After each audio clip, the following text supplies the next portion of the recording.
welcome to another episode of Everyday Strong with Dr. Michael G. Daniels. This is your host, CB Baker, and I hope everyone out there had a wonderful Thanksgiving. I know I did. I ate very good, and it was my daughter's 5th birthday, so I had an extra reason to celebrate the holiday. But before we get into our topic, I'd like to bring to the show Dr. Michael G. Daniels. Good day to everybody, and likewise, I hope everyone did enjoy their Thanksgiving. I know I had a great time, spent time with my family, and so it's always great to be with family and friends and, watch the game and saw who lost and who won, and I was pleased with the outcome of most of the football games over the holiday season. So it's a great time, and as always, I'm just pleased to be here and able to just talk with folk about how to be everyday strong. Yeah. One thing, Pastor, I wish they would schedule the games a little bit better, put better teams against one another. Okay, I get it. The Detroit Lions has got to be up there every year and the Cowboys, but at least you could schedule them to play good teams. So you get at least a decent game. Well, I would say that Dallas played a good team. Yeah, because they lost. So the issue isn't whether or not Dallas played a good team. Right. The issue is whether or not Dallas was a good team. Yeah, they definitely going through some growing pains right now. Right. So, but okay, now we'll get back to our conversation, because this isn't a sports podcast. So Dr. Daines, we was talking earlier about how you got into ministry. So we want to really dive into that and what really drove you to this. Well, I got to tell you, entering to the ministry was the furthest thing from my mind. I certainly had no desire to serve in that capacity. I was going through, I guess, a self-imposed rough time, basically. And like most rough times are self-imposed. Right. So I'm going through a self-imposed rough time. And my mother, who was being motherly at the time, recognized that I was probably not in a mood to listen to her. Like, most young men, once you get that status, you're less likely to really listen to your mom. You hear her. Right. I don't mean you're listening well. So at any rate, she invited the pastor of the church over. And what she told me was that she had someone coming over and she just wanted me to be there when they got there. And she didn't tell me why. How old were you when this happened? At this time, I'm about 22. I'm 22. Okay. And so, no, actually, I take that back. I'm 22 at this time. So he gets there. And we're having a conversation and whatnot. And then he asked me, what was I doing? And, what was my aspiration? And I explained it to him. Then he asked me, of course, he said, well, let me ask you a question. Are you saved? And I said, I go to church all the time. He said, I didn't ask you that. I asked you, are you saved? Right. And I said, well, I've been in church since I was a child. I believe in Jesus as, that he is the Son of God. He said, oh, I get that. He said, but the devil believes too. Have you received him as your, Savior? So we're having a conversation. He said, let me ask you a question. He said, how are things going in your life right now? And I said, well, they're going okay, but they could be better. And so he said, let me propose something to you. He said, why don't you come to church every Sunday for a month? Why don't you commit to living your life as if you were saved for 30 days. Okay. He said, if things don't get better in 30 days, go back to the devil. He will surely take you back at any time. And so I just said, okay, just because I didn't want to hear him talk to me anymore. Right. So I said, okay. But because he was, an elder, and, in the sense that he was a lot older than I was, I said, I'll go ahead and at least show up. And that's how it started. And so I did. I came to church, every Sunday. I participated. If he asked me to do something, I did it. Right. And at the end of 30 days, I must admit, my situation changed. Right. I got a call. I got reinstated in the federal government. And so it was like things were picking up again. Right. Now, I did like people always do. When things pick back up. You slid back out. I slid back out. Right. But when things got bad again, it dawned on me that, hey, I had made a commitment and things had worked when I did what he told me to do. Right. So I went back. And when I did go back, just like before, things picked back up. And I realized that it was not just about going to church. It wasn't just about saying I believe in God. It was about changing my actions and allowing my actions to mirror what the Bible was teaching. And I certainly didn't have the knowledge I have now. Right. But the basics, I started doing that. And the more I did it, the more confidence I gained back in myself. And the more things start picking up. And it dawned on me that, you know what? Every day can be a good day. Right. And that the only reason it's not a good day is because we make the decisions to say it's not going to be a good day. That's a very good point. So now you're 22 and you went a month, and then you took, after everything turned around, you said, you know what, I could ease back a little bit. I took a six month sabbatical. So 6 months. Okay, so when things started gradually going back to being not as good, Right. I ain't gonna say it was bad. Let's say it's not as good. It's not as good, right? Right. So you end up going back. So the second time around, was that the one that stuck? That's the one that stuck. And at that time, it was kind of like, I made up my mind that, why am I so stupid? What am I really giving up? And that was the key. What am I really giving up by not being sincere, in following what I had been taught? Because I had been in church all my life. But I had made up my mind that as soon as I got old enough to stop going to church, I was going to stop going. Right. But then it dawned on me, what did I gain by not going? And really, I gained nothing. I lost a lot. And so being a fairly intelligent individual, I just did the math and said, hey, you know what? If it ain't working, why am I still doing it? Right. If I'm miserable, why am I still doing it this way? And so I switched up and did it the other way. And I got to tell you, I've never looked back since that point in time. And every day is always a better day. It's always more positive.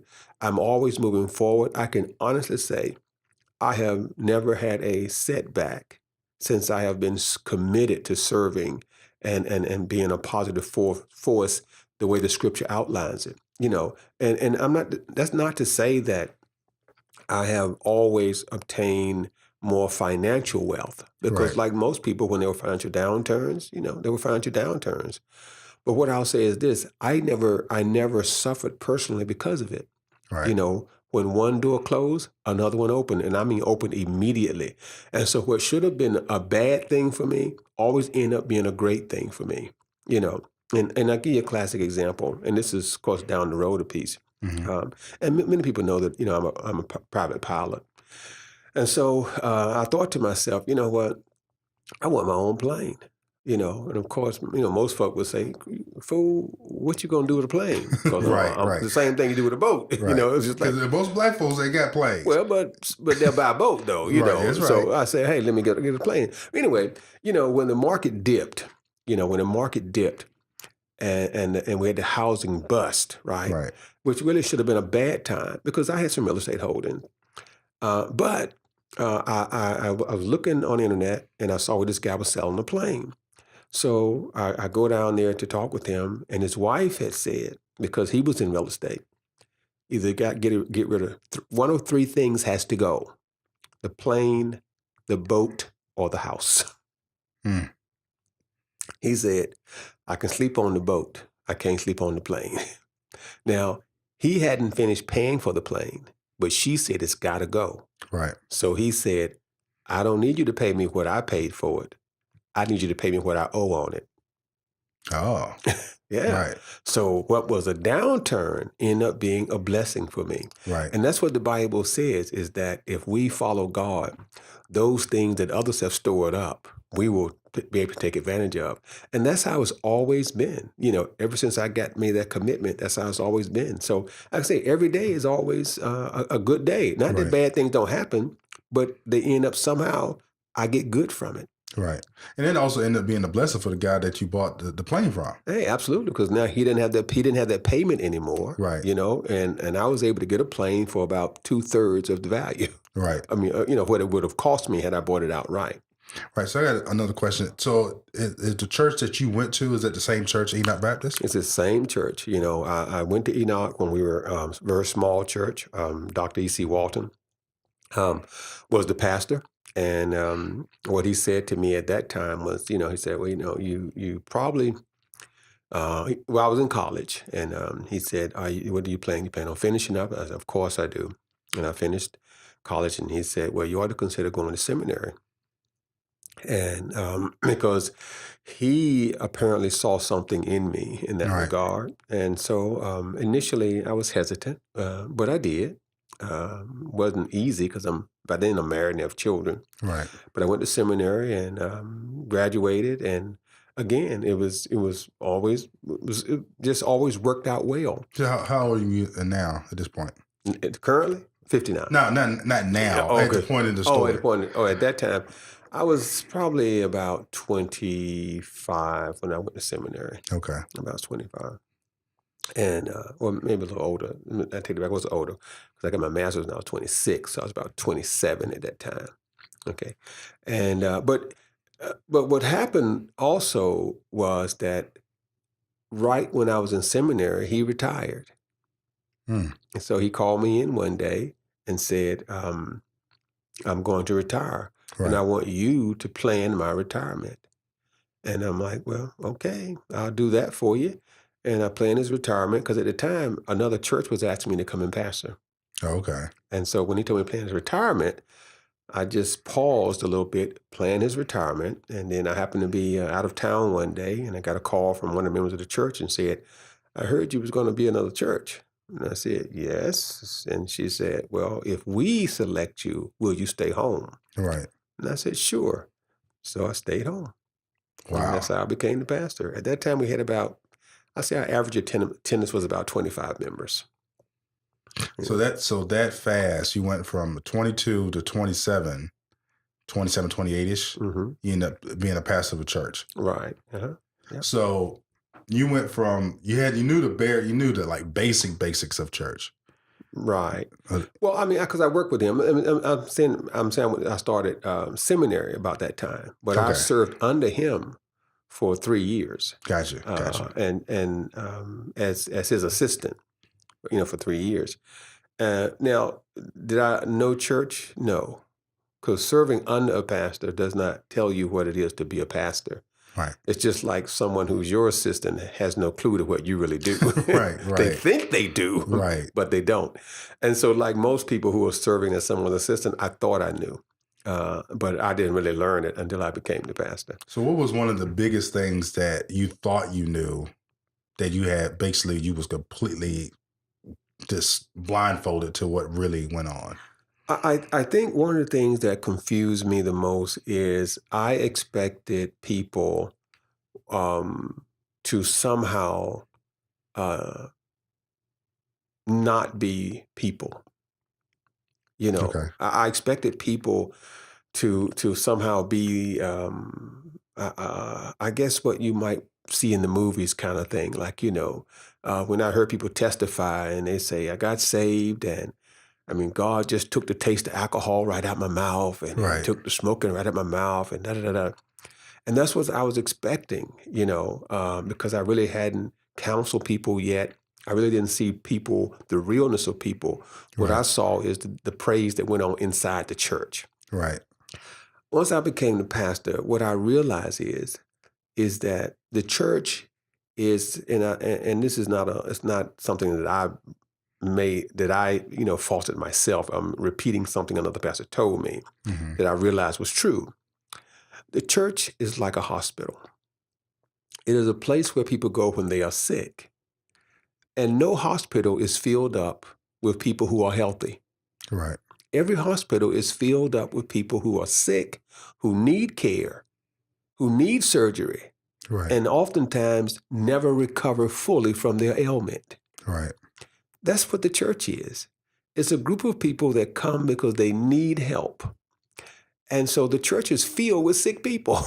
Right. Who may go through all the things that the scripture tells them to go through, but that doesn't mean they fully recover from their ailment.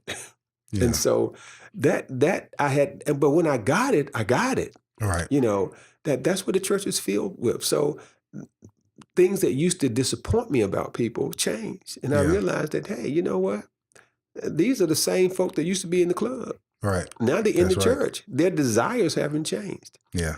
Similar thing happened to me. I had one of my former employees, HR director. She told me the exact same. I went to her. I said, I just don't like going to church because people are so hypocritical. And she sat me down. She said, CB, church is like it's like a hospital. Mm-hmm.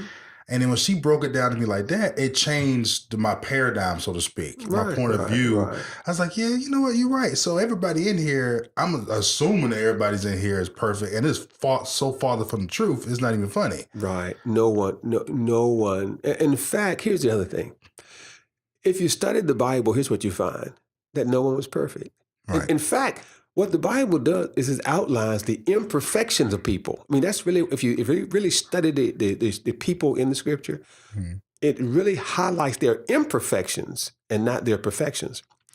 What it highlights is what God was able to do with them, even though they were imperfect. Right. That's what it highlights.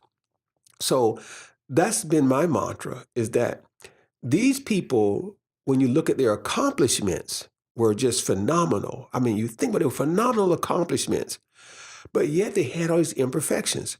You take Moses, for example. Look at what he did. He goes to Egypt, right? And he tells Pharaoh, who in the Egyptians' eyes is a god. Right. And here is a man who has been afraid that they're going to kill him, but he goes back and he approaches Pharaoh, a god in the eyes of the Egyptians, and says, let my people go. Right. And so an ordinary man who, by the way, had a speech impediment. Right. Right. So here's a man with a speech impediment that's going before Pharaoh to outline to him why he must let the people go. Now, Right. isn't that a kick in the head? Yes. So here you got this guy that left terrified for his life, who comes back and is able to do that. And so that says, wait a minute, if this guy by himself could come to Egypt, at that time the most powerful nation on earth, and convince Pharaoh to let all of his slaves go, right, without a fight. Yeah. That's living every day strong. Yeah, that most definitely That's is. living every day strong. And if he can do it, then we can do it. And see, it wasn't about him being perfect. David, another example. Here's a young man who we know was not perfect, right? David, we know he wasn't perfect, right? Because David had his Bathsheba. Here's a man that has one of his closest individuals killed just because he wanted the man's wife. Right. Okay, that was his character, right? But yet, David was considered a man after God's own heart, the greatest king that Israel ever had, right? David was a shepherd boy. He was not born in a kingly lineage per se. His father was not a king, but David was a shepherd boy. So if David can become a king, then that would tell me that we all can, because David lived every day strong. When David was going against Goliath, the question was, how do you think you can beat Goliath? And David said, hey, when the lion came and tried to take one of the lambs, I killed the lion. Yeah. When the bear came, I killed the bear. David's position was, I live every day strong. Every day, no matter what challenge comes to me, I know I can defeat it. Right. And that's what we are trying to put forth here in this podcast, is that every day, no matter what the obstacles are that you come against, you can defeat them because you can step out being strong every day. Yeah. So now you've been pastor now. How long have you been pastor? Since 1989. Since 1989. Yeah. So without giving any names, what has been some of your most glorious moments where you sit there, you got to just pat your own self on the back? Well, I won't say pat myself on the back, but I'll say it's difficult to say a moment, and the reason why I say this is this. When I see the result of people's lives, that's what really just thrills me. When I see people who have come in broken, when I see people who've been abused, and I watch where they are now, and that process may take sometimes 10 years. It may take 5 years. It may take. It's rarely instantaneous. But when I see what they have accomplished and how they have overcome situations and how they are living their lives now, again, it goes back to our mantra, they're living every day strong. They may have been abused, when they were children, they may have been abused as teenagers, but they're not going through that anymore. Right. And they're not letting their past dictate their future. And that's what gives me so much joy when I see how they have moved on. When I look in the parking lot now, for example, see, I remember a time when, the newest car in the parking lot was always my car. Right. And now I look in the parking lot and I have the oldest car in the parking lot because I see the people and how they have progressed and how now they're living life large. They're living to the fullest. And it's not necessarily because, they have so much money. It's because they have allowed God to bless them in a way that every day is a great day. So they're living every day to the fullest. They're enjoying every day of life. They're smiling more. They're laughing more. And they may have some difficult times, but the times don't dictate to them how they feel. They keep moving forward. And they're stronger every day. Right. And the more they get kicked down, the more they rise to the occasion. And I think that's what's so thrilling for me. Now I'm going to ask you a pastoral question for some of your other colleagues. Mm-hmm. What are some of the things that you dislike about the old churches overall and the direction it's going?